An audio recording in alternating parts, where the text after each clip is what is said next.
podcast. My name is Jasmine, and my partner and I are debating about whether U.S. should prohibit unlicensed civilians from owning firearms. So my opponent said that we were trying to not ban guns, but that is our proposition. Our proposition is to prohibit unlicensed civilians from owning firearms. So that's basically what we're saying. Like, civilians should not own firearms just like random.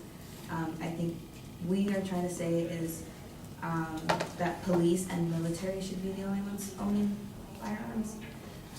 Okay, so I'm going to be backing up the first claim that my partner said was having unlicensed civilians from owning firearms will decrease the amount of deaths. So I'm going to mention a few shootings that have happened.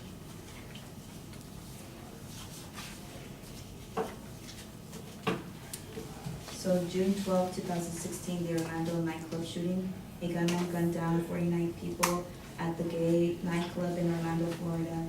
This was found in my source, the deadliest mass shooting in history by World Atlantis. The source is from 2015. Another shooting that occurred was October 1st, 2017, the Las Vegas shooting. Stephen Paddock fired over 1,100 rounds into the crowd of the Route 91 Harvest Music Festival in Las Vegas, Nevada, killing 58 people. December 4, 2012, Sandy Hook Massacre.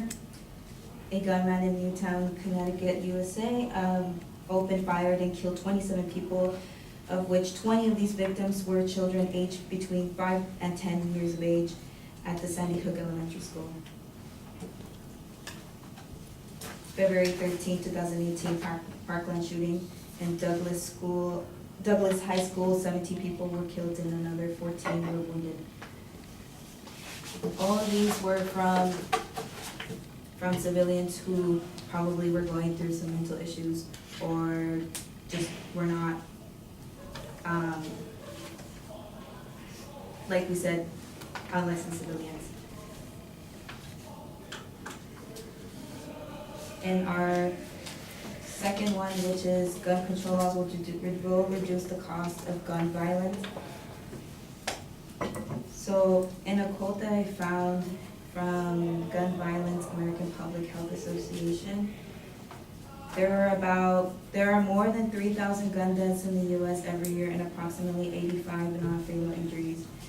They also stated that they recognize and comprehend the public health approach to addressing this growth crisis is necessary. We know that we need gun control. There's been many statements that have said that we need gun control, and it will lower the cost because of so many massacres. There have been like we said, an estimated 19 billion economic burden on the U.S. in the past. So we're seeing a huge cost increase, and we're seeing so many innocent lives being lost. I think that it's about time that we see a change, and we see that the government tries to increase or enforce gun control laws so that we don't have to see another news about how there's another shooting in our society.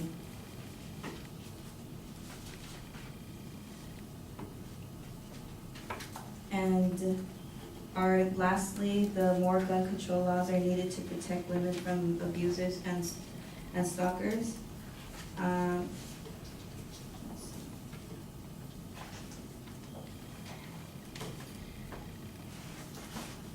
So my partner mentioned how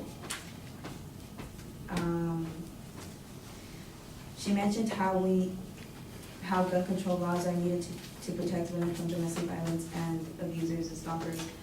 So basically, if we do have more guns, then it makes it more dangerous for not just women but men as well, and to makes it dangerous for basically anyone in our society to even walk around or go to the grocery store to buy milk or something like that, go to the movies.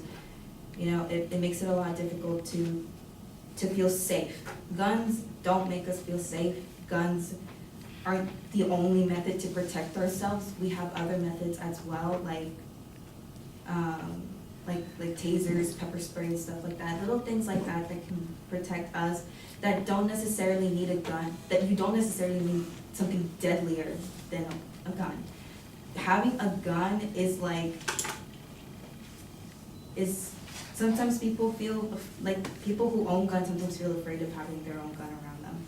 Like, it's not something you mess around with, it's something, you can kill an innocent person just having it. And if you are in a confrontation or if you are attacked, there's also self-defense methods that you can use. It doesn't necessarily have to be a gun.